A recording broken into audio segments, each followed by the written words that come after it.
যে আমরাও বিচার চাই, একজন মেয়ে হিসেবে বিচার চাই, একজন সাংসদ হিসেবে বিচার চাই, একজন রাজ্যবাসী হিসেবে বিচার চাই।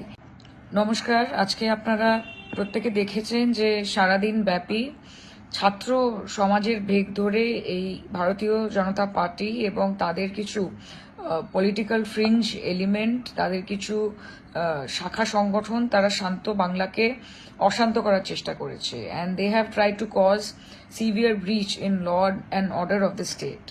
আমি এইটুকু নিশ্চিত যে আজকের এই আন্দোলনে বিজেপির ছোট থেকে বড় নেতা সবাই ছিল, শুধুমাত্র ছাত্ররা ছিল না।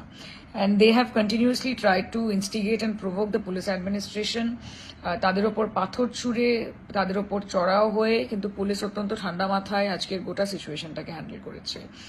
আগামীকাল এই বিজেপি তারা they are not satisfied with today, এবং তারা আবার একটা বন্ধ ডেকেছে। দেখুন, যে কোনো আন্দোলনের একটা গরিমা হয়। আজকে মমতা বন্দ্যোপাধ্যায় নিজে আন্দোলন থেকে উঠে এসেছেন। কাজে এতদিন ডাক্তারদের যে আন্দোলন, সেই আন্দোলনের গরিমা, সাধারণ মানুষ রাস্তায় নেমেছেন সেই আন্দোলনের গরিমা, সিভিল সোসাইটির আন্দোলনের গরিমা, আজকের এই বিজেপির গুন্ডা বাহিনী যে তাণ্ডব চালিয়েছে, তারা কিন্তু এই আন্দোলনের গরিমাটাকে পুরোপুরি ধূলিসাৎ করে দিয়েছে। আজকে একটা মুভমেন্ট, যে মুভমেন্ট থেকে সমগ্র ভারতবর্ষে হয়তো একটা পজিটিভ চেঞ্জ আসতে পারত।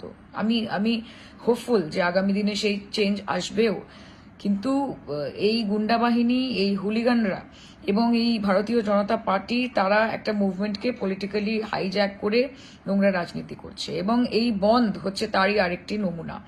আমি আমার লোকসভা, যাদবপুর লোকসভা কেন্দ্রের সকল মানুষ তথা পশ্চিমবঙ্গের সকল মানুষকে এটা অনুরোধ করব যে আগামী দিন অফিসিয়ালি সবকিছু খোলা থাকবে, স্কুল, কলেজ, বাজার, দোকান, যানবাহন, সবকিছু। আপনারা একটি স্বাভাবিক দিনের মতোই আগামী কালটা কাটাবেন। আপনারা ভয় পাবেন না। কোনো রকমের ঝামেলা হলে, কোনো রকমের অসুবিধে হলে পুলিশ প্রশাসন তারা আপনাকে সুরক্ষিত রাখতে দায়বদ্ধ, এবং তারা তাদের কাজ করবে। কিন্তু আপনারা কিন্তু বিজেপির এই ফাঁদে, এই প্ররোচনায় আপনারা পা দেবেন না। এরা বাংলাকে বিকৃতভাবে সমগ্র ভারতবর্ষের কাছে দেখাতে চাইছে। এটা একটা অত্যন্ত কঠিন সময়, আমাদেরকে ঐক্যবদ্ধভাবে লড়াই করতে হবে।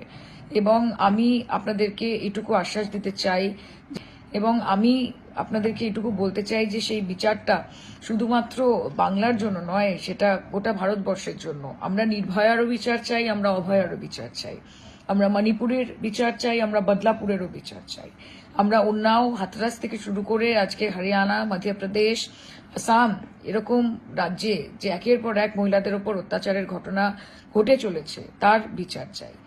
এবং আমি আপনাদেরকে এটুকুই অনুরোধ করতে চাই যে আমাদেরকে ঐক্যবদ্ধভাবে এই লড়াইটা লড়তে হবে। তাই আগামীকাল জনজীবন স্বাভাবিক রাখবেন, স্বাভাবিকভাবে নিজের কাজ করবেন, স্কুল যাবেন, কলেজ যাবেন, চাকরি ক্ষেত্রে যাবেন, আমরা আপনাদের সঙ্গে আছি। এবং আগামীকাল আপনারা জানেন যে পশ্চিমবঙ্গ তৃণমূল ছাত্র পরিষদের প্রতিষ্ঠা দিবস। আমরা প্রত্যেকে সেখানে উপস্থিত থাকব, নেতা উপস্থিত থাকবেন, নেত্রী উপস্থিত থাকবেন, এবং আগামীকাল আমরা পুনরায় এই শপথ নেব যে এই শান্ত বাংলাকে আমরা কাউকে অশান্ত করতে দেব না। আমরা হাজারবার পশ্চিমবঙ্গের মামাটি মানুষের কাছে মাথা নত করব, কিন্তু এই বিজেপির কাছে আমরা মাথা নত করব না। দুবেলা মরার আগে মরবো না ভাই, মরবো না।